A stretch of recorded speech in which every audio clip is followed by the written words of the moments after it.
போன வீடியோல நடிகர் விஜய் அவருடைய கட்சியான தமிழக வெற்றி கழகம் அதை எப்படி ப்ரமோட் பண்ணியிருக்காங்க, ரெண்டு முக்கியமான ஆங்கிள் இருந்து பார்த்தேன், சொல்லியிருந்தேன். ஒன்று வந்து பொலிட்டிக்கல் மேனேஜ்மெண்ட், இன்னொன்று மார்க்கெட்டிங் மேனேஜ்மெண்ட். அதன் பின்னாடி இயங்கக்கூடிய மிஷனரிகள், குறி இளைஞர்கள் மற்றும் இலவசம் மூலமாக மற்ற செக்மெண்ட் அப்படிங்கிறத பத்தி பார்த்தோம். இந்த வீடியோல உணர்ச்சிகளை எப்படி தூண்டிவிட்டு ஒரு மிகப்பெரிய பிரச்சாரத்தை கையில் எடுத்து அந்த உணர்ச்சிகளால உந்தப்பட்ட இளைஞர்கள், குழந்தைகளை ஆதரவு சேகரிக்கும் கருவியாக நடிகர் விஜய் உபயோகித்திருக்காரு அப்படிங்கிறதுக்கு பல உதாரணங்களோட இந்த வீடியோல உங்க கூட ஷேர் பண்ண போறேன். நீங்க எல்லாருமே வாட்ஸ்அப்ல நிறைய படிச்சிருப்பீங்க. இருந்தாலும் மறந்து போய்விடக்கூடாது இல்லையா? மனுஷனுக்கு கிடைத்த கடவுளால கொடுக்கப்பட்ட மிகப்பெரிய வரம் எது அப்படின்னா மறதியம். அந்த மறதி இல்லைன்னா நம்ம பழசெல்லாம் நினைச்சு அழுதுகிட்டே இருப்போம். அதனால மறந்துடக்கூடாது. Never forget, never forgive. அது ரொம்ப ரொம்ப முக்கியமான இது. குறிப்பா இந்துக்களை பொறுத்த வரைக்கும் மறக்க வச்சு மன்னிக்கவும் வைப்பதற்கான பல உத்திகளை முகலாயர் செய்த அட்டூழியங்கள்ல இருந்து, பிரிட்டிஷார் செய்த அட்டூழியங்கள் இருந்து, போர்ச்சுகீசியர் செய்த அட்டூழியங்கள், டேனிஷ் எல்லாம் இவங்க செய்த எல்லாத்தையும் மறைத்து மறக்க வைத்து மன்னிக்கவும் வைக்கான உத்திகள் தான் இன்னி வரைக்கும் பள்ளிக்கூட பாடத்திலிருந்து, பொதுக்கூட்டங்கள்ல இருந்து, ஊடகங்கள் வரைக்கும் திறமையாக செயல்படுத்தி கொண்டு வந்திருக்கிறோம். அதனால நம்ம மறக்க வேண்டாம் சார். எப்பவுமே அப்ப பழி வாங்கும் உணர்ச்சியோட இருக்கணுமா அப்படிங்கிறதுக்கு நான் ஒரே ஒரு உதாரணத்தை மட்டும் தான் சொல்லுவேன். அஜித் தோவல் கிட்ட ஒரு மாணவர்கள் கூட்டம், அதுல வந்து பல பேர் அவர்கிட்ட கேட்டாங்க, வன்முறை தான் தீர்வா அப்படின்னு. அவர் ஆமாங்கிறார். என்னுடைய நாட்டை பாதுகாக்கணும்னாக்க என்னுடைய வீரர்கள் மலர் கொத்து கொண்டு போய் பாகிஸ்தானுக்கு கொடுக்க முடியாது. போர் தான். நீங்க போற வன்முறைன்னு சொன்னீங்கன்னா அது உங்களுடைய பார்வை. நாட்டினுடைய பாதுகாப்பு அப்படின்னு வரும்போது அந்த யுத்த தர்மம் தான் நிலைநாட்டப்படும் அப்படிங்கிறார் அவர். அதையே தான் நானும் ஃபாலோ பண்ணேன். அஜித் தோவலை பத்தி நிறைய பேசலாம். துரந்தர் படம் 2வது பாகம் பார்த்தேன். இன்னொரு முறை பார்க்கணும். நான் உள்வாங்கிறது அவ்வளவு விஷயம் இருக்குது. சரி, அது அப்புறமா பார்க்கலாம். இப்போ நான் எங்க வர போறேன் அப்படின்னா, வாட்ஸ்அப்ல நீங்க நிறைய ஒரு பெண்மணி என் கணவனை விட விஜய் தான் முக்கியங்கிறாரு. என்ன மாதிரி மனநிலை? இதுக்கப்புறமா ஒரு பெண்மணி சொல்றாரு, ஸ்டாலினோ இல்ல வேற யாரோ முதலமைச்சரா வந்தா நானும் என் குழந்தையும் விஷம் குடித்து தற்கொலை செய்து கொள்வோம். இன்னொரு இடத்துல வேன் பின்னாடி மக்கள் ஓடுறாங்க. அவருடைய ரசிகர்களும் தொண்டர்களும் விழுந்து மடிகிறார்கள். அந்த வேன் ஆனா போய்கிட்டே இருக்கு, நிக்க கூட மாட்டேங்கிறாங்க. ஒரு பாட்டில் தண்ணி கூட, அட்லீஸ்ட் ராகுல் காந்தியாவது பீகார் எலெக்ஷன் போது தண்ணீர் பாட்டில தூக்கி எரிஞ்சாரு. காவலாளி மேல கால் மேல தன்னுடைய வண்டி ஏறிடுச்சா அவருக்கு பாட்டில தூக்கி எரிஞ்சாரு. இவர் அது கூட செய்யல, போயிட்டே இருக்காரு. அந்த மாதிரி. இதுக்கப்புறமா ஒரு விமானத்துல வெளிநாட்டுல இருந்து பல பேர் இந்தியாவுக்கு, குறிப்பா திருச்சிக்கு வந்து, ஏன்னா அவர் திருச்சியில போட்டிடுறாரு இல்லையா, அங்க வந்து நாங்க ஓட்டு போட போறோம். என்ன வேடிக்கைன்னா, திருச்சியில 2-3 தொகுதிகள், அவர் ஒரு தொகுதியில இருக்காரு. விமானத்துல வந்தவங்க எல்லாருமே அந்த தொகுதியில இருக்கிறவங்களா அப்படிங்கிற சந்தேகம் யாருக்குமே வரல, ஊடகங்களுக்கும் வரல. இப்போ ஒரு உதாரணம், தென் சென்னை அப்படின்னு, சென்னைக்கு ஏர்போர்ட்டுக்கு விமானத்துல சிங்கப்பூர், மலேசியா போன்ற நாடுகள்ல இருந்து வந்திருக்காங்க. இவங்க எல்லாமே தென் சென்னையில வசிக்கக்கூடிய மக்களா? தென் சென்னையிலேயே அவங்களுடைய ஓட்டுரிமை இருக்கா? யாராவது ஒரு ஊடகமா இதை கேட்டாங்களா? கேட்கல. அப்ப நான் கொஞ்சம் யோசிச்சு பார்த்த போது எனக்கு என்ன தோணுச்சுங்கிறத உங்ககிட்ட சொல்றாங்க. இவர் தன்னுடைய ஒரு படம் இப்ப அது வெளியே வராம நிறுத்தி வைக்கப்பட்டது. அதுலயுமே பல உள்குத்துகள் இருக்கு. இவர் வேண்டுமென்னே செஞ்சாருன்ற குற்றச்சாட்டுகள்லாம் நிறைய இருக்கு. அவர் அதனுடைய விழாவை வந்து வெளிநாட்டுல தான் வச்சாரு. அப்பயும் என்ன குற்றச்சாட்டு நான் படிச்சது என்ன அப்படின்னா, அப்ப பல பேருக்கு இலவசமாக இந்தியாவிற்கு தேர்தல் சமயத்திற்கு வருவதற்கான விமான டிக்கெட்டுகள் கொடுக்கப்பட்டன அப்படிங்கிற செய்தி வந்திருக்கு. அப்ப எந்த விதத்துல இவங்கெல்லாம் சுயமாக சிந்தித்து செயல்படக்கூடியவர்கள், எல்லாம் விலைக்கு வாங்கப்பட்டவர்கள் தான். அது மாதிரி இது ஒரு பக்கம். இந்த மாதிரி பல நிகழ்வு. இதை விட எனக்கு ரொம்ப வருத்தம் தரக்கூடிய சில நிகழ்வுகள் என்ன நடந்திருக்குன்னா, பாத்தீங்கன்னா, ஒரு குழந்தை, ஒரு சின்ன பையன், ஒரு 5-6 வயசு இருக்கும்னு நினைக்கிறேன். அவன் வந்து அவங்க அம்மா அப்பா கிட்ட கெஞ்சறான், கதறான், அழறான். விஜய் மாமா பதவிக்கு வரணுமா, அவர் தாமா பதவிக்கு வரணும், அவரு தாமா வரணும் தமிழ்நாட்டுக்கு, நான் சாமி கும்பிடுறேம்மா அவருக்காக அப்படின்னு. சரி, சாமி கும்பிடுறான்னு நான் நல்லா அந்த வீடியோ பார்த்தேன். அதை அப்படியே பார்க்கும்போது பார்த்தா கீழே நம்ம சாமிகள்லாம் இருக்கு, அந்த ஷெல்ஃப் மாதிரி இருக்கு. அதுல டாப் ஷெல்ஃப்ல mother Mary with Jesus Christ. இது ஒரு பக்கம். குழந்தை, பெண் குழந்தை, 2 பெண் குழந்தைகள் அழறாங்க. அப்படியே விஜய்க்கு தான் நீங்க ஓட்டு போடணும். அதை தாண்டி இன்னொரு பெண் குழந்தை பார்த்தேன். அந்த பெண் குழந்தை வந்து தன்னுடைய அப்பா கிட்ட கட்டில படுத்திருக்காரு. அந்த அப்பா கிட்ட போய் கெஞ்சுது, அப்பா நீ விஜய் மாமாவுக்கு தான்ப்பா ஓட்டு போடணும், இல்லைன்னா நான் ரொம்ப அழுவேன்ப்பா அப்படிங்கிற மாதிரி. உடனே அந்த அப்பா வந்து, கண்டிப்பா போடுறேம்மா, உனக்காக நான் விஜய். நல்லா யோசிச்சு பாருங்க, உனக்காக, அந்த குழந்தைக்காக. தன்னுடைய சுய அரசியல் அறிவு சார்ந்த இல்ல, உணர்ச்சிகளால தூண்டப்பட்டு, பாசத்தினால தூண்டப்பட்டு அந்த குழந்தைக்காக நான் தாவேக்காவுக்கு ஓட்டு போடுவேன் அப்படிங்கிறார். இதெல்லாம் பார்த்து பார்த்து பார்த்து எனக்கு ஒரு மாதிரி சலிப்பு தான் வந்தது. மேனிஃபெஸ்டோல ஒண்ணுமே கிடையாது. ஆனா இதை தவிர பல இளைஞர்கள் அவங்கெல்லாம் மெத்த படிச்சவங்க வேற. அரசியல் அனுபவமோ, அரசியல் ரீதியான புரிதலோ, ஒரு நிர்வாகம் எப்படி நடக்கும் அப்படிங்கிற புரிதலோ அறிவோ கிடையாது. அவங்க பாட்டுக்கு போறாங்க, வராங்க, பேசுறாங்க, செய்யறாங்க. இந்த இடத்துல என்ன நான் நினைக்கிறேன் அப்படின்னா, இவர்கள் எல்லாரையுமே ஓட்டு சேகரிப்பதற்கு ஒரு கருவியாக விஜய் பயன்படுத்தி உள்ளார். ரொம்ப முக்கியம். ஒரு லேடி பிரச்சாரம் நல்லபடியா நடக்கணுங்கிறதுக்காக மொட்டை அடிச்சுட்டு வந்திருக்காங்க.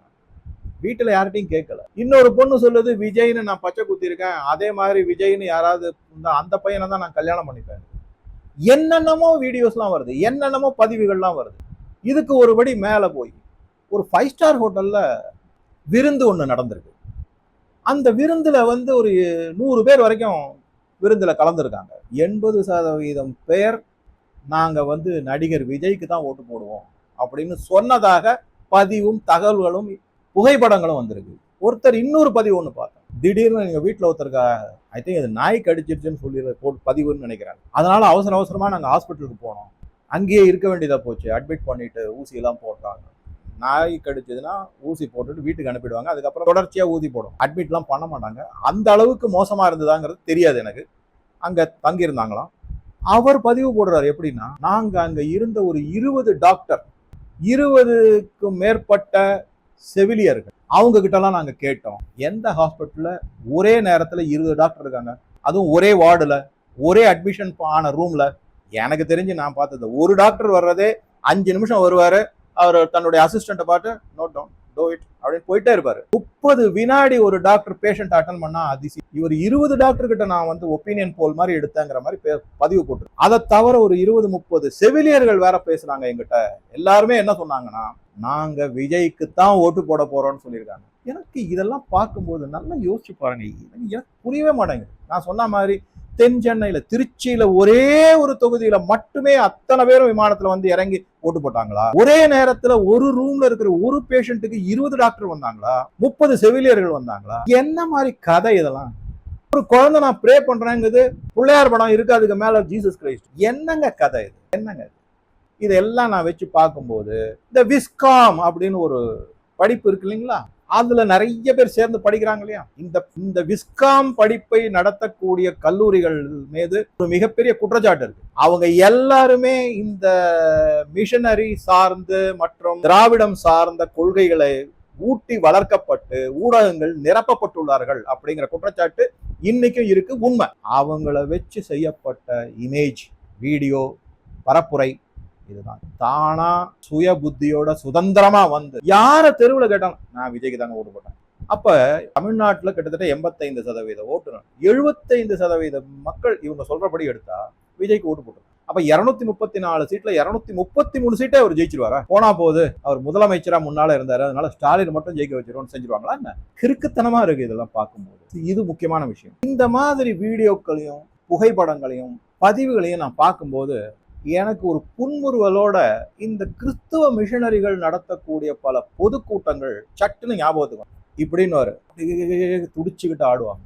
அதெல்லாம் வீடியோ வரும். ஒரு நாளைக்கு மினிமம் ஒரு 10-20 வீடியோ அந்த மாதிரி வரும். அதுக்கப்புறம் குருடர் பார்க்கிறார், செவிடர் கேட்கிறார், ஊமை பேசுகிறார், இது மாதிரி நிறைய வீடியோவை நம்ம பார்த்துருக்கோம். அந்த மாதிரி இன்ஜினியர்டு வீடியோ இந்த விஸ்காம் ஸ்டூடெண்ட்டை வச்சு, அவங்களுக்கும் பாவம் வேலை செய்யணும் இல்லையா, ஒரு அப்பரண்டி ப்ராஜெக்ட் ஒர்க் மாதிரி அவங்க கிட்ட கொடுத்து, எப்பா இதை பாரு, இந்த பையனை வச்சுக்கோ, இந்த குழந்தைய வச்சுக்கோ, இதை வச்சு உங்க அம்மா அப்பா உங்க வீட்டுக்கு போய் இந்த மாதிரி ஒரு வீடியோ எடுத்து உடனே போட்டுரு. சோசியல் மீடியால இருக்கவே இருக்கு. அதை பார்த்து பரவசம் அடையக்கூடிய மக்கள் பரவசம் அடைகிறாங்களா, பைத்தியம் முடிச்சு அடைகிறாங்களான்னு தெரியாது எனக்கு. நான் பரவசம்னு எடுத்து, பரவசப்பட்டு மக்கள் எந்தெந்த மாதிரி எல்லாம் பேசுறாங்க பாருங்க. இதுல படித்தவர்கள் படிக்காதவர்கள் வித்தியாசமே கிடையாது. ஏன்னா எல்லாமே கூலிக்காக கூவுவர்கள் தான். அதனால படிச்சவங்க படிக்காதவங்கன்ற வித்தியாசம் அங்க எடுபடவே. இது ஒரு பக்கம். இன்னொரு பெண்மணி ஒரு பதிவு போட்டிருக்காங்க, வீடியோவே போட்டிருக்காங்க. அவங்க என்ன சொல்றாங்கன்னா, விஜய் அரசியலுக்கு வந்தது பணம் சம்பாதிக்கிறதுக்கு அல்ல. அவர் அரசியலுக்கு வந்தாலும் அரசாங்கத்திலேயே கூட மக்கள் நலன் சார்ந்த எந்த செயலா இருந்தாலும் தன்னுடைய சொந்த காசை போட்டு அரசியல் நடத்துவாரு, ஆட்சி நடத்துவாரு. ஒரு பாயிண்ட் ஆச்சுங்களா? அடுத்த பாயிண்ட் என்ன சொல்றாங்க, அப்படி ஒருவேளை அரசாங்கத்துக்கு கடன் சுமை விட்டால் அவர் சடுதியில 1-2 படம் நடிப்பாரு. அதுல 1000-2000 கோடின்னு லாபம் சம்பாதிப்பாரு. அந்த லாபத்தை அரசாங்கத்துக்கிட்ட கொடுத்து கடன் வாங்காமல் ஆட்சி செய்வார். எனக்கு அந்த வீடியோ பார்த்துட்டு பேசிக் எக்கனாமிக்ஸ், பேசிக் அடிப்படையான பொருளாதாரம், நிதி மேலாண்மை, இந்த அறிவு கூடவா இருக்காது இந்த மக்களுக்கெல்லாம். இதெல்லாம் பார்க்கும்போதுதான் வேண்டுமென்றே இந்த மாதிரி வீடியோக்கள் இன்ஜினியரிங் சொல்லுவாங்கல்ல, அது செய்யப்பட்டு பரப்புரை சிவியரா. இதுல நான் குறிப்பா எதை ரொம்ப உத்து கவனிச்சேன் அப்படின்னா, சாதாரணமா அரசியல் கட்சிகள் எல்லாமே என்ன பண்ணுவாங்கன்னா தேர்தலுக்கு முன்னாடி பிரச்சாரம் பண்ணுவாங்க. ஆனா நடிகர் விஜயனுடைய டிவிகே கட்சி என்ன செஞ்சிருக்காங்கன்னா, தேர்தல் முடிஞ்சதுக்கு அப்புறம் நிறைய பிரச்சாரம் வருது. அவரு பாட்டுக்க கோயிலுக்கு போறாங்கிறாரு, என்னென்னமோ சொல்றாரு. இந்த மாதிரி நிறைய வீடியோக்கள் வருது. எல்லாரும் என்ன குறிப்பா கவனிச்சீங்கன்னா, விஜய் அரசியல்ல நுழைந்த உடனேயே ஒரு பரப்புரை முன்வைக்கப்பட்டது. 20%, 25%, 30% அவருக்கு வாக்கு சதவீதம் இருக்கு அப்படிங்கிறதுலாம் இருந்தது. அதுக்கப்புறம் என்ன பண்ணாங்கன்னா, அது கொஞ்சம் கொஞ்சமா குறைய வரும். 10%, 15%, 12% வரும். என்னை பொறுத்தவரைக்கும் அது வேண்டும் என்றே பரப்புரை செய்யப்பட்டது. ஏன்னா உயிர்ப்புடன் ஒரு பிரச்சாரத்தை வச்சிருக்கணும் அப்படின்னா நடுவுல கொஞ்சம் தொய்வு வந்துடக்கூடாது அப்படிங்கிறதுக்கு இந்த மாதிரி ஆயிடுச்சு அப்படின்னு சொல்லிட்டு மக்களை மீண்டும் கிளப்பி விடணும், தூண்டி விட வேண்டும். அப்ப என்ன பண்ணாங்க, நம்ம தலைவருக்கா, தளபதிக்கா 12% கிடையாது அப்படின்னு மக்கள் உணர்ச்சி வசப்படணும். அதன் மூலமாக அவங்க அதிகரிக்கணும். ஓட்ட மாதிரி கொண்டு வரப்பட்டதுதான். என்னை பொறுத்த வரைக்கும் அது அப்படி கொண்டு வரப்பட்டதுதான். இப்ப பழையபடி எல்லாரும் என்ன பேச ஆரம்பிச்சுட்டாங்க, 25%, 30%, 40% கூட பேசுறாங்க. ஆரம்பிச்சு 2 வருஷத்துல முதலமைச்சர். எப்படி வரும் என்ன? இதை விட இன்னொரு முக்கியமான, பல பேர் பேட்டி கண்ட போது மக்கள்ல, அது இளைஞராக இருக்கட்டும் முதியோர் எல்லாருமே என்ன சொல்றாங்கன்னா, இல்ல சார் ஒரு மாற்றம் வேணும் சார். என்ன மாற்றம்?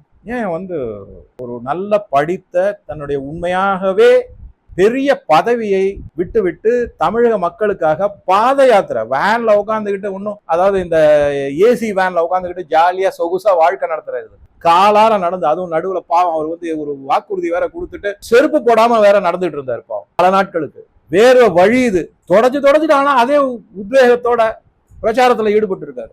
அவரெல்லாம் மாற்றத்துக்கு நீங்க தேவைப்படல. அவருக்கு ஆதரிக்கணும்ன்ற ஒரு அடிப்படை சிறு அறிவு கூட இல்லை. மாற்றம் வேணும் சார். அதனாலதான் சார், என்ன குவாலிபிகேஷன், என்ன அனுபவம், ஒரே அனுபவம் தான். சினிமால நடிச்சிருக்கேன், சினிமால டயலாக் எல்லாம் பேசியிருக்கேன். 3 மணி நேரத்துல ஆட்சி மாற்றத்தை கொண்டு மக்களுக்கு பாலும் தேலும் ஓட வச்சிருக்கேன்.